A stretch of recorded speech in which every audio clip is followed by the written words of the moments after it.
श्री स्वामी समर्थ. स्वागत आहे तुमचं माझ्या यूट्यूब चॅनलमध्ये. आजचा दिवस तुम्हाला खूप छान सुख समाधानाचा आणि आनंदाचा जाऊ देत ही स्वामींच्या चरणी प्रार्थना करते आणि आज या नवीन व्हिडिओला सुरुवात करते. तर बघा मित्रमैत्रिणींनो, लवकरच 16 मे वार शनिवार आणि या दिवशी दर अमावस्या त्याचबरोबर शनी जयंती आलेली आहे आणि या दिवशी आपल्याला आपल्या घरामध्ये खास करून काही सेवा आणि उपाय देखील करायचे आहे. कारण की बघा, शनी जयंती ही सूर्यपुत्र शनिदेवांची जयंती म्हणून साजरी केली जात असते. पंचांगानुसार प्रत्येक वर्षी वैशाख महिन्यातील कृष्ण पक्षातील अमावस्या तिथीला शनी जयंती येत असते.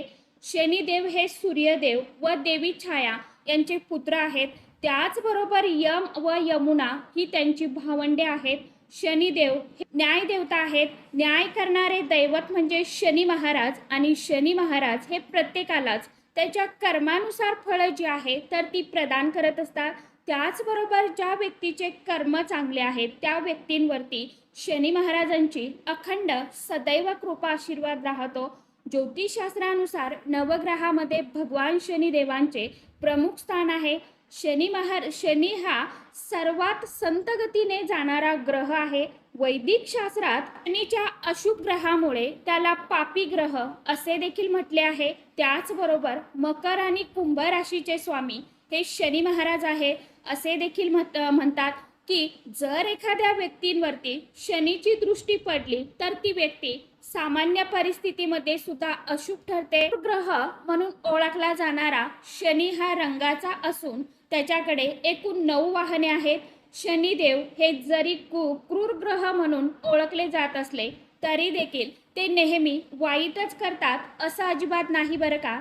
जर एखाद्या व्यक्तीला शनी महाराजांचा आशीर्वाद जर मिळाला, एखाद्या व्यक्तींवरती जर शनी महाराजांची कृपा झाली तर गरिबाचा राजा सुद्धा ती व्यक्ती बनू शकते. आपण म्हणतो ना, रंकाचा राजा आणि राजाचा रंक देखील होऊ शकतो असे हे शनिदेव आहेत. शनिदेव हे वाईटच नाही तर ते प्रत्येकाला आपापल्या कर्मानुसार फळं जी आहे तर ती प्रदान करत असतात. जो व्यक्ती वाईट कर्म करतो त्याला ते नक्कीच शिक्षा जी आहे तर ती देत असतात आणि जो व्यक्ती चांगले कर्म करतो त्याला ते चांगले आशीर्वाद सुद्धा प्राप्त करून देत असतात.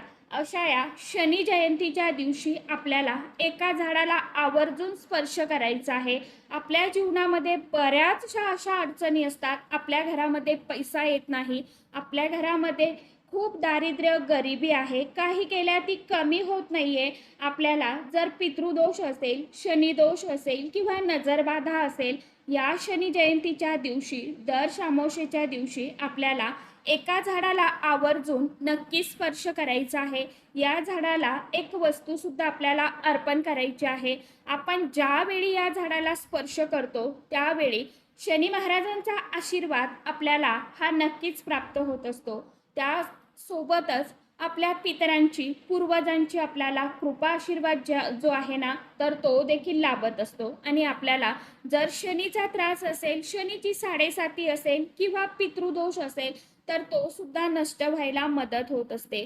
आता आपल्याला कोणत्या झाडाला स्पर्श करायचा आहे, कोणती वस्तू आपल्याला या झाडाला अर्पण करायची आहे, अशी संपूर्ण माहिती आजच्या या नवीन व्हिडिओमध्ये मी तुमच्याबरोबर शेअर करणार आहे.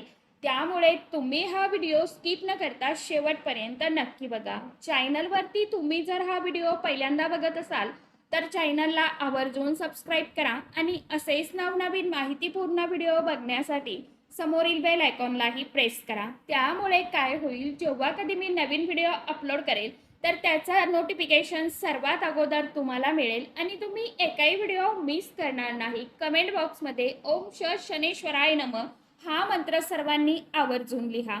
तर बघा मित्रमैत्रिणींनो, 16 मे वार शनिवार या शनी जयंतीच्या दिवशी सायंकाळच्या वेळेला म्हणजेच तिन्ही सांजेची जी वेळ असते, प्रदोष काळ असतो, त्या वेळेमध्ये आपल्याला हा स्पर्श जो आहे तर तो करायचा आहे आणि या झाडाची पूजा देखील आपल्याला पूर्ण मनापासून श्रद्धेने करायची आहे. आता हे झाड जे आहे ना तर ते म्हणजे पिंपळ वृक्ष.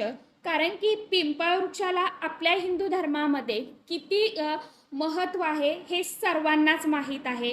पिंपळ वृक्षाच्या झाडामध्ये भगवान श्रीहरी विष्णुदेव आणि माता लक्ष्मी यांचा वास असतो. त्याचबरोबर पिंपळाचं झाड जे आहे तर याची पूजा केल्यामुळे शनी महाराजांचा आपल्याला कृपा आशीर्वाद जो आहे तर तो नक्कीच प्राप्त होत असतो. कारण स्वतः शनी महाराजांनी सांगितलेले आहे की जी व्यक्ती पिंपळाच्या झाडाची मनापासून मनोभावे पूजा करेल तर त्या व्यक्तीला शनीचा कोणताही कुठलाही त्रास जीवनामध्ये होणार नाही. त्यामुळे स्वतः शनिदेवांनी आशीर्वाद दिला असल्यामुळे शनी जयंतीच्या दिवशी आपल्याला पिंपळ वृक्षाची पूजा जी आहे तर ती आवर्जून करायची आहे.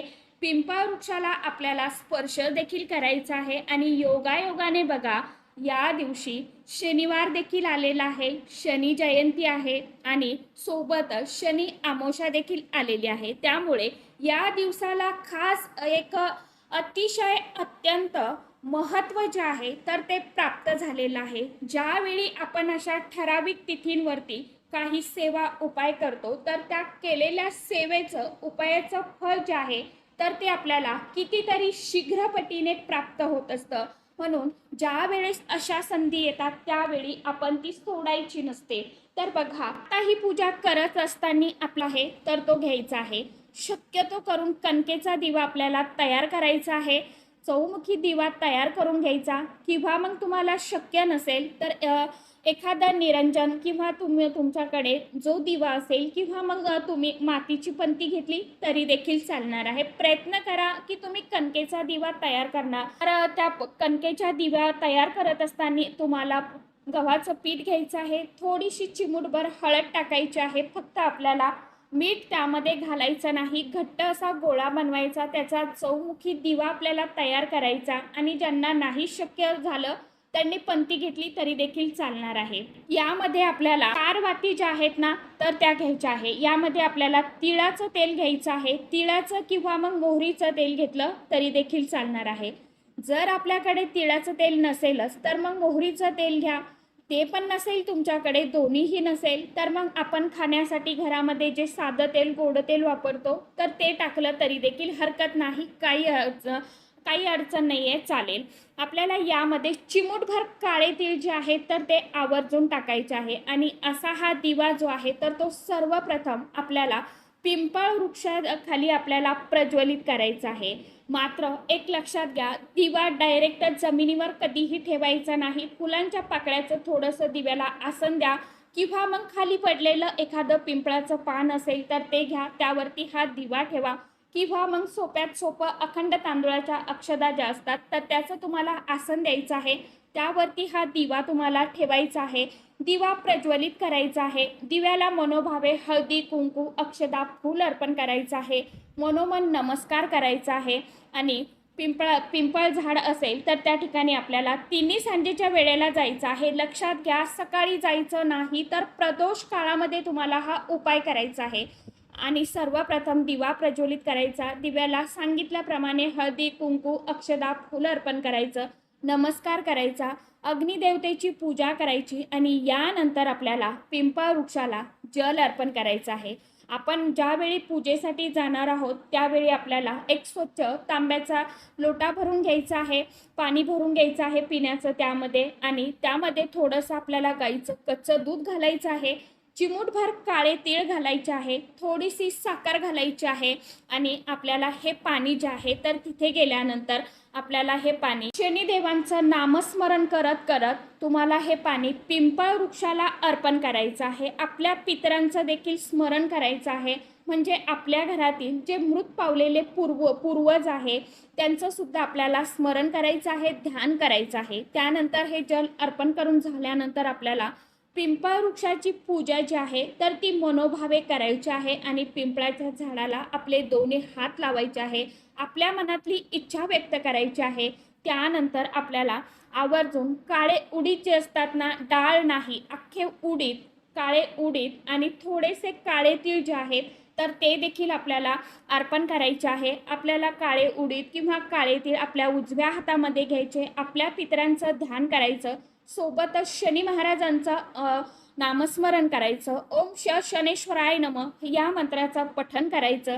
माता लक्ष्मी आणि भगवान श्रीहरी विष्णुदेव यांचं देखील आपल्याला नामस्मरण करायचं, ध्यान करायचं आणि आपल्या जीवनामध्ये ज्या काही आर्थिक समस्या आहे किंवा ज्या काही अडचणी अडथळे आहेत तर त्या समस्या नष्ट व्हाव्या म्हणून आपल्याला मनोमन अगदी कळकळीने तळमळीने प्रार्थना करायची आहे आणि आपल्याला हे काळे उडीद आणि काळे तीळ जे आहेत तर ते पिंपळ वृक्षाला अर्पण करायचे आहे। यानंतर आपल्याला पिंपळ वृक्षाला 11 प्रदक्षिणा करणं गरजेचंच आहे। 11 प्रदक्षिणा करायच्याच आहे।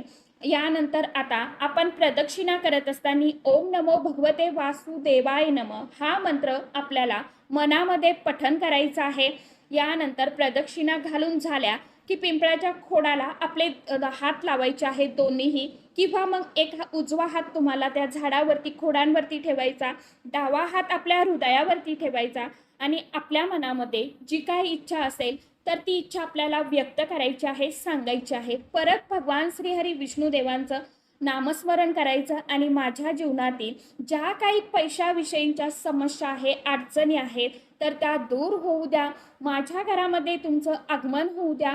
पितृदोष असेल तर आपल्या पितरांचं स्मरण करायचं आणि आपल्या पितरांनी त्यांच्या बाबतीत आपल्याकडून जर काही चुकून हुकून जर चूकभूल झाली असेल, त्यांची आपल्याकडनं सेवा झाली नसेल तर आपल्याला त्यांना माफी मागायची आहे, प्रार्थना करायची आहे। त्याचप्रमाणे आपल्याला पितरांचे आशीर्वाद प्राप्त व्हावे म्हणून सुद्धा आपल्याला प्रार्थना करायची, कारण जर आपल्याला पितरांचा आशीर्वाद मिळाला तर आपल्या घराची प्रगती जी आहे तर ती भरभर होत असते। पितरांचा कृपा आशीर्वाद जर आपल्याला नसेल तर आपले पितर जर नाराज असतील तर मग आपल्या घराची प्रगती जी आहे तर ती कधीही होत नाही। त्यामुळे आपल्याला पितृदोषाचा त्रास असेल तर तो नष्ट होण्यासाठी सुद्धा या दिवशी पिंपळ वृक्षाची मनोभावे पूजा सेवा जी आहे तर ती करायची आहे। पिंपळ वृक्षाच्या खोडाला स्पर्श करायचा आहे आणि आपली जी काय समस्या आहे तर ती दूर व्हावी म्हणून आपल्याला मनोमन प्रार्थना करायची। यानंतर आपल्याला घरी परत यायचं आहे आणि ज्यावेळी घरी परत येतो त्यावेळेला मात्र आपल्याला एक काळजी आवर्जून घ्यायची आहे, चुकून देखील आपल्याला मागे वळून बघायचं नाही, मध्येच कुणाशी आपल्याला बोलायचं नाही किंवा मध्येच आपल्याला कोणी जर भेटलं ओळखीचं एखादी व्यक्ती तर त्यांच्यासोबत आपल्याला गप्पा मारत तिथे उभं राहायचं नाही। डायरेक्ट आपण पूजा करण्यासाठी ज्या वेळेला आपण चाललोय त्यावेळी आपल्याला सरळ झाडाखालीच जायचं आहे, पिंपळ वृक्षाच्या तिथे आपल्याला पूजा करायची आहे। तिथून डायरेक्ट आपल्याला निघायचं आहे तर थेट आपल्या घरामध्ये यायचं आहे। घरी आल्यानंतर आपल्याला घरामध्ये यायचं, आपल्या देवांना परत एकदा नमस्कार करायचा आणि आपल्या घरामध्ये जी काय आपली रोजची नित्य कामं असतात तर ती कामं आपल्याला करायची आहे। फक्त एकच काळजी घ्या, सकाळी कुणीही हा उपाय करू नका। आपल्याला हा उपाय जो आहे तर तो प्रदोष काळामध्ये करायचा आहे। प्रदोष काळ केव्हा सुरू होतो तर 5:30च्या नंतर प्रदोष काळ सुरू होतो। 5:30 वाजल्यापासून रात्री तुम्ही 9 वाजेपर्यंत सुद्धा हा उपाय करू शकता, काही अडचण नाही। जवळपास जर तुम्हाला पिंपळ वृक्षाचं झाड असेल तर तुम्ही रात्रीपर्यंत हा उपाय केला तर हरकत नाही। फक्त काळजी घ्या, स्वतः सतर्क राहा, आपल्या जीवाची काळजी घ्या आणि उपाय करा। जवळपास असेल शक्यतो करून तुम्हाला लवकरच हा जास्तीत जास्त 7-7:30 वाजेपर्यंत हा उपाय करून लवकर आपल्याला आपल्या घरी यायचं आहे, कारण की आजकाल काही ऐकायला येत आहे। त्यामुळे स्वतःच्या जीवाची आपल्याला काळजी घ्यायची आहे आणि लवकर उपाय करायचा आहे आणि आपण आपल्या घरी लवकर यायचं आहे। घरात आपण आपल्या कधीही केव्हाही सेवा केली तर हरकत नाही, परंतु रात्रीच्या वेळी बाहेर जाणं थोडं आपल्याला टाळायचं आहे। म्हणून सांगते की थोडा लवकर करण्याचा प्रयत्न करायचा आहे। म्हणजे 5:30 वाजेपासून तुम्ही 7:30 वाजेपर्यंत ठीक आहे ही वेळ, तर त्या वेळेमध्ये जास्तीत जास्त करण्याचा प्रयत्न करा। तर अशा पद्धतीने आपल्याला पिंपळ वृक्षाची पूजा जी आहे तर ती करायची आहे। शक्यतो करून या दिवशी परान्न जे आहे तर ते आपल्याला घ्यायचं नाहीये। सात्विक भोजन जे आहे तर ते आपल्या घरामध्ये करायचं आहे। होईल तेवढी माता लक्ष्मीची या दिवशी आपल्याला सेवा करायची आहे। तर आशा करते व्हिडिओमध्ये सांगितलेली माहिती सर्वांना समजलीच असेल। ज्यांना काहीच समजलं नसेल त्यांनी कमेंट बॉक्समध्ये विचारू शकता। तर चला, आजच्या व्हिडिओमध्ये इतकीच माहिती होती, कशी वाटली नक्की सांगा। व्हिडिओ आवडला तर चॅनलला आवर्जून लाईक शेअर सबस्क्राईब जरूर करा। परत भेटूया नवीन माहितीसोबत, नवीन व्हिडिओंसोबत। तोपर्यंत सर्व माझ्या यूट्यूब परिवाराला श्री स्वामी समर्थ।